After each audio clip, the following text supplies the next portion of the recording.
네, 반갑습니다. 최팍으로 활동하고 있는 미래에셋증권 최용석입니다. 일단 귀한 시간 내줘 감사하고요. 인사 먼저 올리고 시작하겠습니다. 반갑습니다.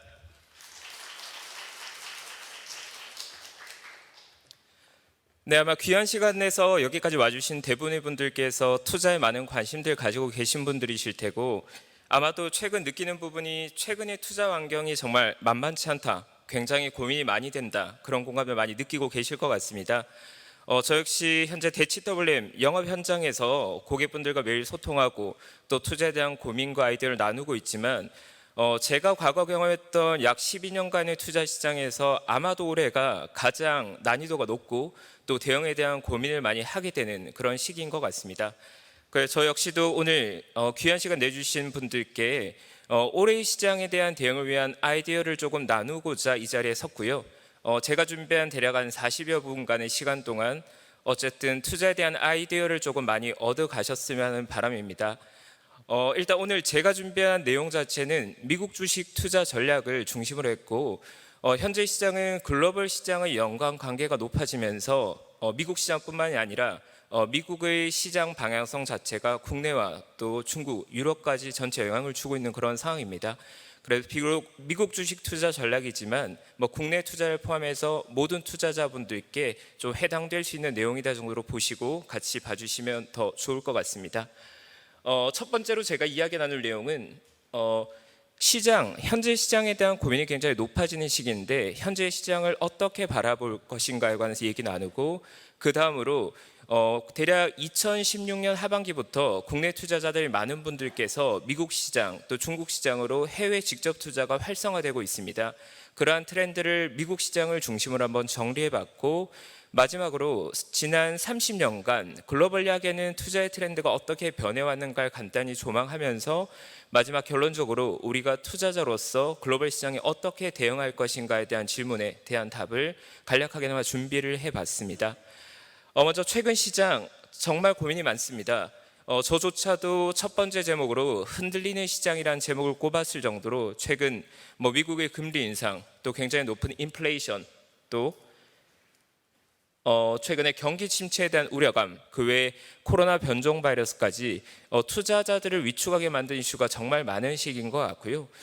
다만 제가 하나 드리고 싶은 아이디어는 이처럼 시장에 노이즈가 굉장히 많고 우리를 불안하게 만든 요인들이 많을수록 가장 중요한 불안 요인 혹은 가장 중요한 신호가 무엇인가를 잘 봐야 된다는 생각인데, 그 신호가 저 개인적으로는 인플레이션을 체크하는 게 현재의 투자자들이 가장 집중해야 될 키포인트라는 말씀을 조금 드리고 싶습니다. 일단 최근 40여 년간 1970년대 매우 높은 인플레이션 이후로 1980년대부터 현재까지 과거의 시기는 인플레이션으로부터 꽤나 자유로운 시기였습니다. 하지만 올해가 되고 나서는 현재 미국의 그 소비자 물가 지수가 8%대까지 올라가 있고, 국내 역시도 물가 인상률이 6%에 육박하고 있고, 이 정도로 높은 물가 인상을 보는 것 자체가 저희가 거의 40년 만의 이벤트다 보니 올해 대부분의 투자 시장에서 보고 있는 가장 많은 키워드가 인플레이션입니다. 결국 이 인플레이션을 잡기 위해서 미국의 연준 역시도 금리를 가파르게 올리고 있고, 기업들도 경기 침체에 대한 두려움을 가지고 있고, 우리 소비자들도 소비가 둔화될 것에 대한 걱정을 하고 있다 말씀드릴 수 있을 것 같고요. 그나마 다행인 건 미국의 메이저 하우스들이 바라보는 인플레이션 전망은 아마도 올해보다는 내년이 조금 더 나을 것 같고, 내후년이 또 내년보다 조금 더 나을 것 같다. 그래서 2022년을 피크로 2024년까지는 물가 인상은 점차 안정되어 갈 거다라고 보는 것 같고, 최근에 나온 미국 메이저들의 보고서를 보면 2023년 하반기 기준 물가 인상률은 다시 3% 언더로 내려갈 가능성이 높다는 전망이 조금 더 다수 의견인 것 같습니다. 그래서 올해로 봤을 때는 인플레이션 우리를 많이 괴롭히고 있지만 다행스러운 건 아마도 향후 몇 개월 내에 인플레이션이 정점을 찍고 안정되는 구매를 우리가 만나게 될 가능성이 조금 더 높지 않을까 정도의 아이디어 나누고 싶습니다.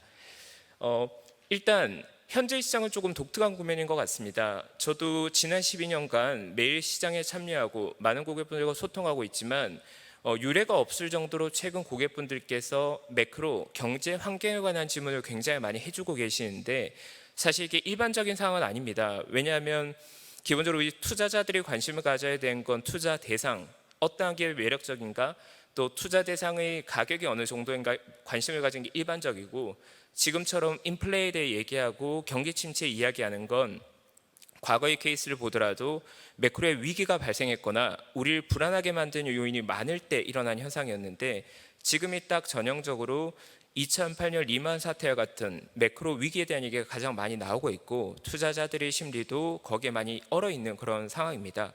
근데 제가 개인적으로 조금 조언을 구하고 싶은 아이디어들은, 미국에 그렇다면 성공한 투자자 혹은 위대한 투자자들은 이런 매크로를 어떻게 보는가에 관한 아이디어를 조금 찾아봤는데, 일단 미국의 주식 투자자 중에 가장 위대한 인물로 평가되는 워렌 버핏은 매크로보다는 결국은 펀더멘탈, 우리의 투자 대상에 대한 이해라는 게 투자의 본질이라는 아이디어를 조금 주고 있고, 직접적인 멘트는 지난 53년간 투자를 논하면서 매크로를 통해 의사결정을 한 적은 없다. 자기가 주식을 처음 샀을 때는 세계 2차 대전이 이루어졌을 텐데 그때 투자 자산의 매력적인 가격이라 투자했다는 아이디어를 나눠주고 있는데, 그 말은 우리 투자자가 주목해야 될 건 매크로 이슈보다는 결국 우리가 투자해야 될 자산의 가격이 매력적인가에 집중해야 된다 정도로 정리할 수 있을 것 같고요. 그리고 어떤 분께는 조금 낯설 수 있겠지만 현재 월가에서 가장 존경받는 인물 중에 한 명인 하워드 막스라는 인물은 최근에 시장이 너무 매크로에 집중하고 있지만 자기가 보기에는 매크로보다는 결국 내가 투자해야 될 자산에 대해서 이해해야 된다 정도 아이들을 동일하게 얘기해주고 있고요. 두 대가들의 이야기를 조금 더 요약해 보면, 우리 투자자들이 현재는 경기 침체 혹은 매크로 이슈에 너무 많은 관심을 기울이고 있지만 본질적으로 우리가 해야 될 건 결국은 그래서 내가 어떤 투자 대상을 살 건데 혹은 그 투자 대상의 가격이 현재 매력적인가를 판단하는 게 더 중요한 문제라는 이야기를 반복적으로 이야기하고 있습니다. 그래서 보통 워렌 버핏이 많이 사용하는 표현이고 저희 투자자들이 많이 인용하는 표현 중에 하나가 Price is what you pay, 그리고 Value is what you get. 우리가 지불하는 것은 가격이고 우리가 얻게 되는 것은 가치란 말을 하는데, 이 표현을 조금 더 재밌게 표현한 분이 있습니다. 보통 가치 투자자 중에 세스 클라만이라는 인물이 있는데, 이분이 미국 내에서는 가치 투자를 대표하는 인물 중에 한 명으로 꼽히는 분입니다.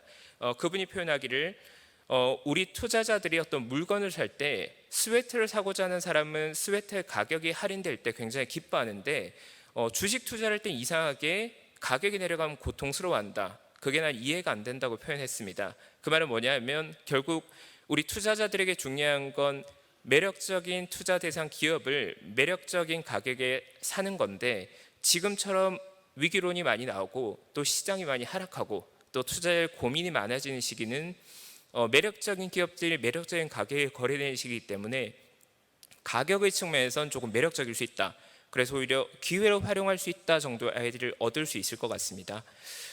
저 개인적으로도 조금 비유를 하자면 현재 시장을 어떻게 봐야 되는가에 대한 고민들을 조금 비유해서 표현하자면, 우리가 어떤 쇼핑을 갔다고 생각했을 때 어떤 아울렛에서 갑자기 이벤트를 하는 거죠. 우리 아울렛에 있는 모든 브랜드를 서프라이즈로 30% 할인하겠습니다.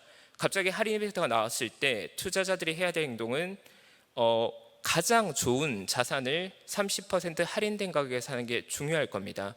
그러니까 만약 이 세상에 있는 모든 브랜드가 30% 할인한다면 저 개인적으로는 에르메스나 루이비통 같은 모두가 좋아할 만한 가장 좋은 브랜드를 살 것 같거든요.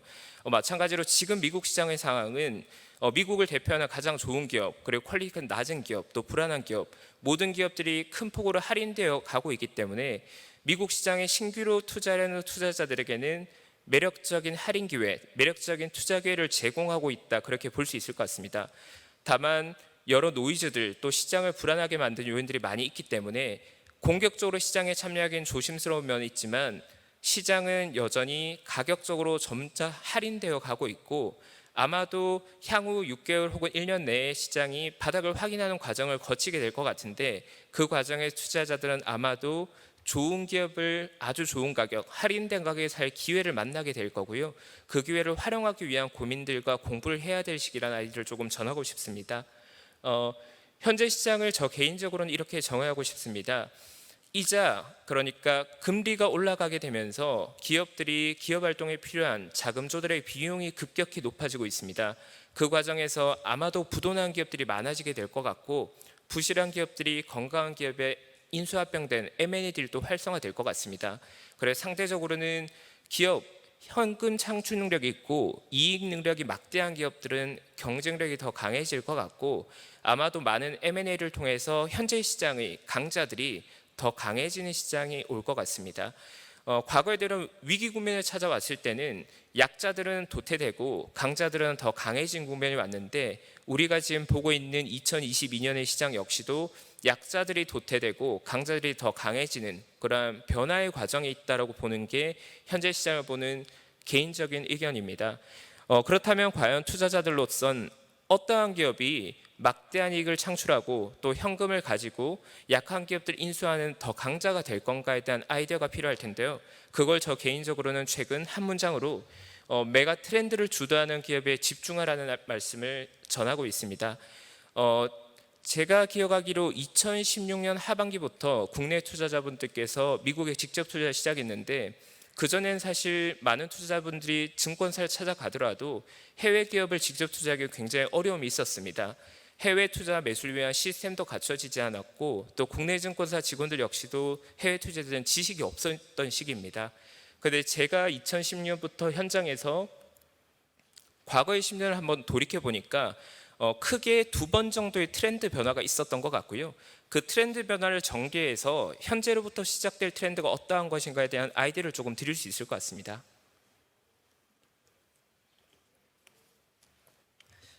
먼저 첫 번째 트렌드는 대략 2015년부터 2018년 상반기까지 대략 3년 6개월간의 기간 미국에 존재했던 투자 트렌드였습니다. 그 트렌드를 우리들은 팡이라는 단어로 투자자들은 익숙하게 접하고 있습니다. 이 팡이란 기업들을 보면 2015년 당시에 미국의 굉장히 유명한 그 TV쇼 진행자인 짐 크레이머라는 인물이 만든 단어인데, 페이스북과 아마존 또 넷플릭스, 구글 같은 기업들을 하나의 신조로 묶어놓은 건데, 이 4개의 기업을 관통하는 키워드는 플랫폼 기업이었습니다. 이 플랫폼 기업이라 하면 페이스북이란 기업은 시가총액 500조가 넘는 거대한 기업이지만 그 자산이라고 할 게 페이스북 사이트 하나밖에 없습니다. 그걸 플랫폼으로서 막대한 돈을 벌어들였고, 아마존 역시 사이트 하나 가지고 있고, 넷플릭스 역시 넷플릭스라는 사이트 하나, 그리고 구글 역시 구글이라는 사이트 하나.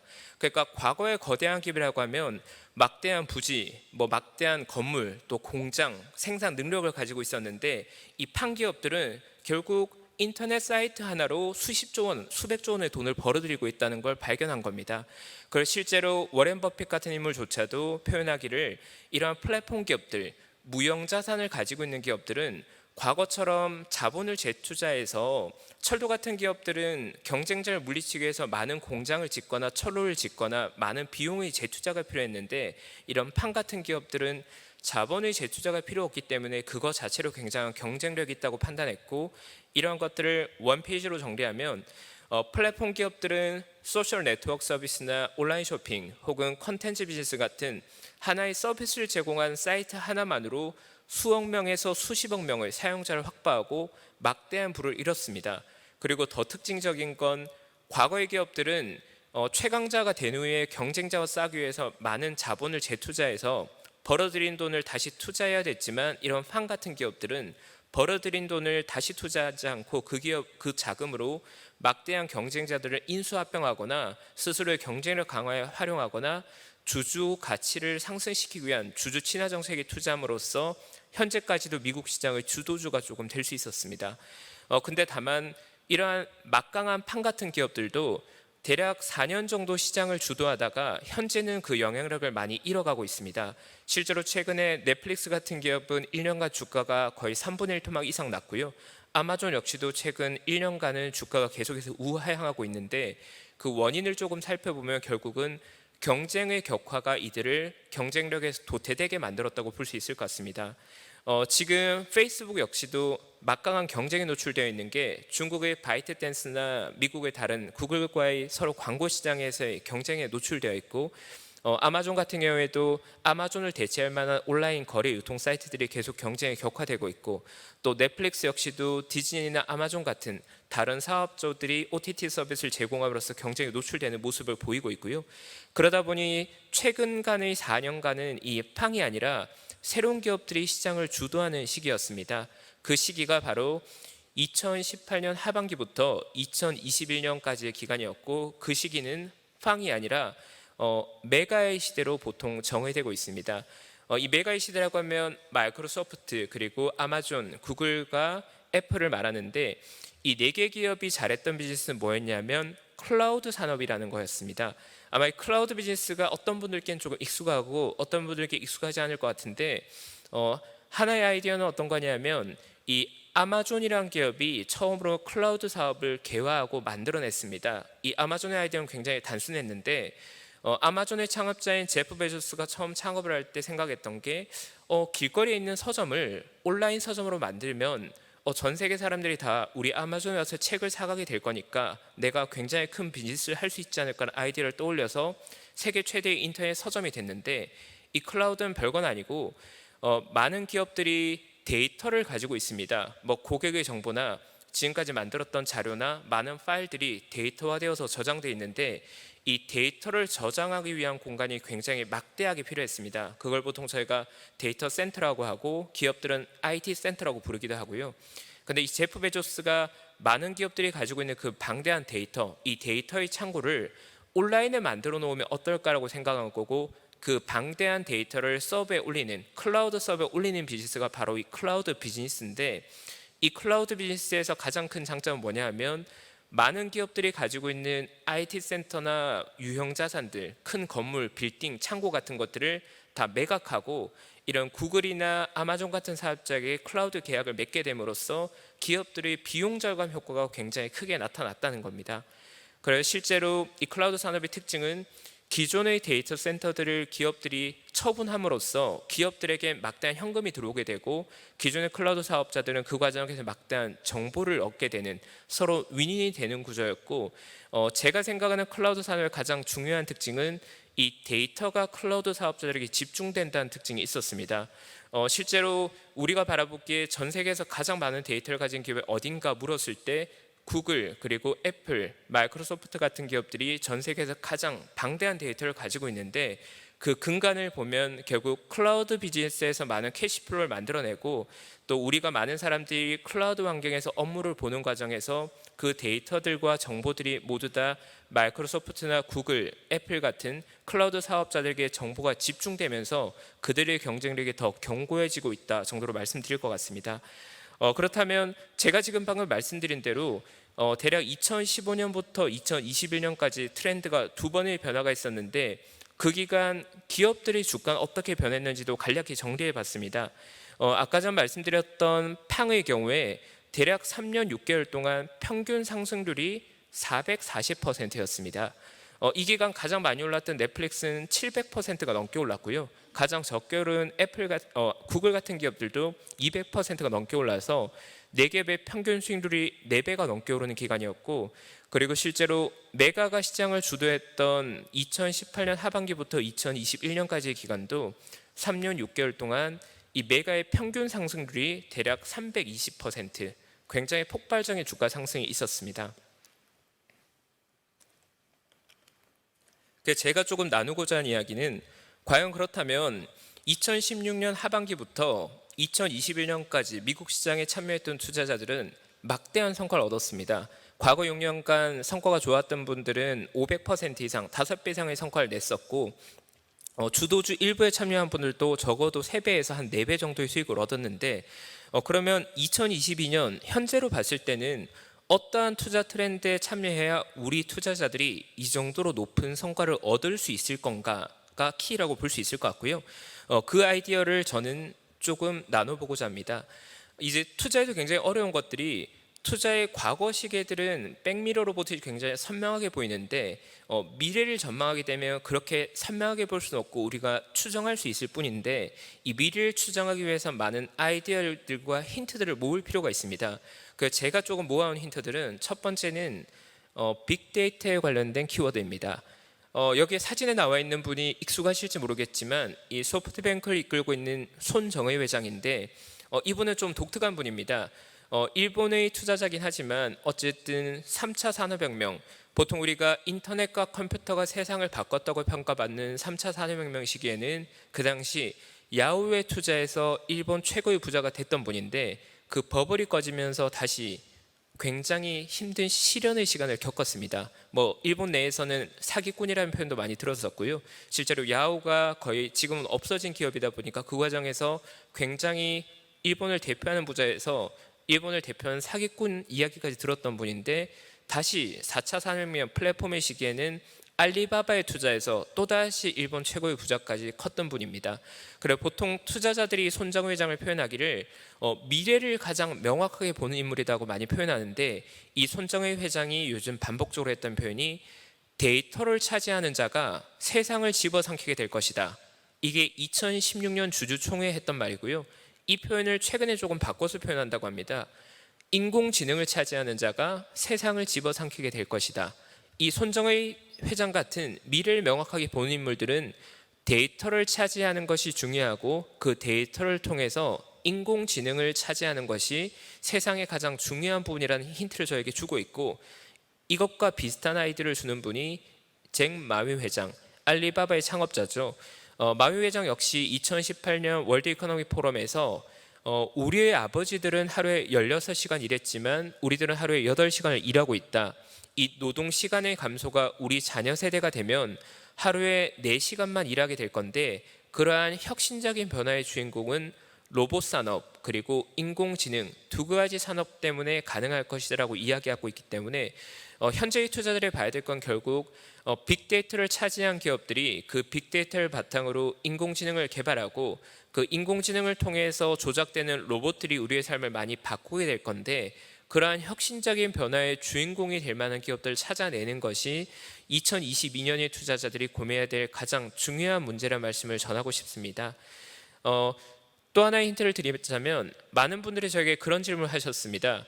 인공지능 그리고 로봇이 세상을 바꾼다면 로봇과 인공지능 둘 중엔 어떤 게 더 중요한가요? 질문을 하셨지만 그 결론은 명확하게도 인공지능이 로봇보다도 훨씬 더 중요한 의미를 가지게 될 겁니다. 제가 준비한 차트는 과거 3차 산업혁명, 인터넷 그리고 컴퓨터가 세상을 바꿨던 시기의 변화를 보면 소프트웨어, 컴퓨터를 작동하게 만드는 오퍼레이션 시스템인 윈도우를 개발한 마이크로소프트는 지금까지도 세계 최강의 기업으로 살아있고요. 하드웨어인 컴퓨터를 만들었던 델과 휴렛패커드 같은 다른 기업들은 사실 마이크로소프트에 비하면 상당히 여류에 있는 기업입니다. 우리가 앞으로 보게 될 인공지능과 로봇의 시대 역시도 결국은 인공지능을 차지하는 기업, 인공지능을 가지고 있는 기업이 최강의 기업이 될 가능성이 높고 현재로서는 로봇보다는 인공지능에 더 집중한 아이디어가 조금 필요할 것 같습니다. 그래서 제가 조금 아이디어를 나눠드리고 싶은 건 그렇다면 과연 인공지능, 우리에게 아직은 조금 멀게 느껴진 이야기일 수 있는 이 산업의 주인공이 누가 될 것인가? 거기에 대한 키워드로 두 가지를 준비해 봤는데요. 한 가지는 기존의 클라우드 비즈니스 사업자들이 인공지능을 잘하게 될 가능성이 상당히 높은 상황입니다. 왜냐하면 우리들이 보내는 하루의 일과를 생각해 보면 직장인들이 출근해서 과거에는 그냥 컴퓨터 작업을 했다면 최근에 많은 비즈니스들이 클라우드 환경이라고 해서 PC 내에서 클라우드 서버라는 인터넷 공간에 접속한 후에 그 클라우드 서버 내에서 많은 새로운 데이터의 개발이나 아니면 프로그램의 개발을 진행하게 되는데 그 접속한 클라우드 서버의 주인은 결국 마이크로소프트, 애플, 아마존, 구글 이 4개의 사업자 중에 한 명일 가능성이 매우 높습니다. 그 안에서 우리 사람들은 마이크로소프트의 프로그램이나 아니면 구글의 프로그램을 가동해서 프로그래밍을 하거나 업무를 보고 있고 그 과정의 많은 데이터들이 실제로 클라우드 사업을 영위하는 기업들에게 흘러가고 있고 결국 장기적으로 봤을 때 전 세계에서 가장 많은 데이터를 확보한 주인공들은 이 클라우드 산업을 영위하고 있는 기업들일 가능성이 매우 높습니다. 그 주인공으로서 구글이 얘기되고 있는 거고 또 마이크로소프트 그리고 애플이 얘기되고 있다 봐주시면 될 것 같고요. 그리고 또 하나의 산업에서도 많은 데이터가 만들어지고 있습니다. 현재 자동차 산업에서도 각각의 자동차들이 주행되는 정보들이 자동차 사업자들에게 데이터화돼서 저장되고 있고 실제로 소프트뱅크의 손정의 회장 같은 경우에도 데이터를 차지하는 자가 세상을 지배하게 된다는 멘트를 아니로 가장 주목했던 부분이 모빌리티 공유 사업이나 자율주행차 관련 사업에 관련된 포트폴리오를 가장 공격적으로 늘려왔습니다. 실제로 최근에 미국의 테슬라 같은 기업들은 운행되는 자동차들로부터 정보를 수집하고 그 정보를 중앙 컴퓨터로 보내서 딥러닝 한 다음에 더 개발된 버전, 더 나은 버전의 소프트웨어를 다시 자동차들로 내려보는 형태로 데이터 개발을 하고 있고, 결국은 우리가 완성된 형태를 자율주행차라고 부르겠지만 그 자율주행차가 실제로는 인공지능이 탑재된 자동차다라고 보는 게 더 맞을 것 같습니다. 그래서 제가 방금 말씀드린 트렌드상으로 봤을 때는 향후 트렌드는 인공지능 그리고 로봇의 시대가 될 가능성이 높고, 그걸 한 번 더 확인하기 위해서 조금 더 장기적인 관점에서 지난 30년간의 변화 어떠했는가를 정리해 보면 이 하나의 장표로 정리할 수 있을 것 같습니다. 우리는 1995년 윈도우 95라는 프로그램을 모두 다 알고 있을 겁니다. 저 역시 85년도에 태어나서 윈도우 952 세대였고, 이 윈도우 95가 처음 나왔을 때 마이크로소프트의 주주가 될 수 있었다면 아마도 저희는 마이크로소프트 한 종목만으로 200배가 넘는 차익을 얻었을 겁니다. 이 컴퓨터의 시대를 지배하는 기업인 마이크로소프트가 30년이 넘는 기간, 실제로는 거의 40년에 가까운 기간 동안 미국 최고의 기업이었고, 2007년이 되면 아이폰이 나오게 됩니다. 이걸 스마트폰이라고도 부르기도 하지만 이 모바일의 시대인데, 모바일이 무엇인가를 조금 떠올려 보면 결국은 컴퓨터가 우리의 손안으로 들어온 것뿐입니다. 컴퓨터가 작아진 거죠. 그 2007년 모바일 아이폰이 나왔을 때 애플의 주주가 될 수 있었다면 그 역시도 저에게 50배 이상의 차익을 내줬을 겁니다. 그러면 이 다음 시대의 디바이스가 뭔지는 제가 답변 드릴 수 있을 것 같습니다. 컴퓨터의 시대를 지나서 모바일의 시대를 지나서 로봇의 시대가 다가오고 있는데, 이 로봇이 어렵게 생각할 건 없습니다.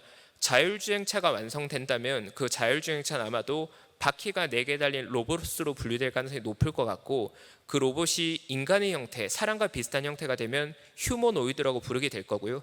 만약에 그 로봇이 공장처럼 생겼다면 스마트 팩토리라고 불리겠지만, 자율주행차가 됐던 휴머노이드가 됐던 스마트 팩토리가 됐던 결국은 디바이스, 거대한 기계장치에 뇌가 달려있는 인공지능이 달려있는 형태일 가능성이 높고, 그 시대를 주도한 기업이 무엇인가를 찾아낸다면 큰 고민 없이 10년 혹은 20년간 그 기업을 보유하는 것만으로도 몇십 배 혹은 몇백 배의 차익을 여전히 얻을 수 있다는 말씀을 드리고 싶습니다.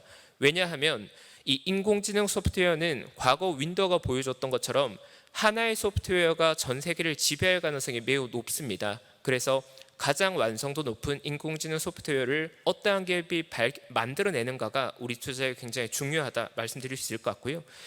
결론적으로 그렇습니다. 과거에 우리가 컴퓨터라고 불렀던 물건이 처음 나왔을 때 연구실에 굉장히 거대하게 존재하다가 그게 굉장히 작아지면서 퍼스널 컴퓨터로 집으로 들어왔고, 그게 더 작아져서 우리 손안으로 들어와서 스마트폰이 됐습니다. 그런데 지금은 그게 다시 대형화되고 있고 자율주행차, 자동차로 변하고 있고 휴머노이드가 되고 있고, 장기적으로는 스마트 시티, 스마트 홈 이러한 형태로 집과 도시 내에 컴퓨터가 탑재될 것 같습니다.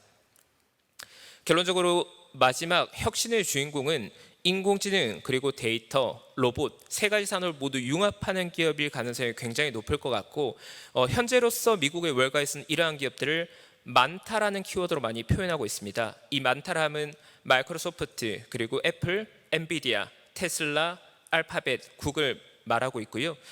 과거의 키워드는 과거기 때문에 명확하게 말할 수 있지만 미래에 대해서는 명확하지 않기 때문에 추정할 수 있을 뿐이지만, 적어도 제가 경험한 바로는 미국 월가가 바라보는 투자의 키워드 혹은 트렌드는 지금까지는 잘 맞아왔고, 저 역시도 개인적으로는 인공지능을 관통하는 키워드인 많다라는 기업들의 포트폴리오가 현재로서는 투자들에게 굉장히 매력적인 기회를 제공하고 있다 정도로 생각하고 있습니다. 그래 마지막 정리하겠습니다. 결국 제가 말씀드리고자 하는 아이디어는 과거의 10년간을 봤을 때 미국 시장에는 대략 4년 정도마다 투자의 트렌드가 있어 왔고, 현재 우리가 바라보는 시점은 새로운 트렌드가 시작되려는 시작점에 와 있다는 말씀을 드리고 싶습니다. 여전히 글로벌 노이즈가 많고 불안감이 많고 투자자들은 리스크 관리는 해야겠지만, 결국 리스크 관리 후에 우리가 포착하게 될 그 기회에서 무엇을 사야 되느냐에 대한 답으로서 개인적으로는 인공지능 비즈니스를 잘하고 있는 미국 최고의 기업들을 사라는 아이디어를 꼭 전하고 싶습니다. 네, 여기까지가 제가 준비한 내용이고요. 이 인공지능이라는 기술이 인공지능이라는 단어만 조금 낯설게 느껴지겠지만 앞으로 우리는 자율주행 혹은 스마트 팩토리 또 신약 개발에서 인공지능 같은 다양한 형태의 산업들을 듣게 될 건데 그 모든 단어를 관통한 키워드인 인공지능은 투자자로서 꼭 관심 가져볼 만한 키워드가 될 것 같습니다. 네, 제가 준비한 내용은 여기까지고요. 이어서 Q&A 진행하면 될 것 같습니다. 네, 고맙습니다. 감사합니다.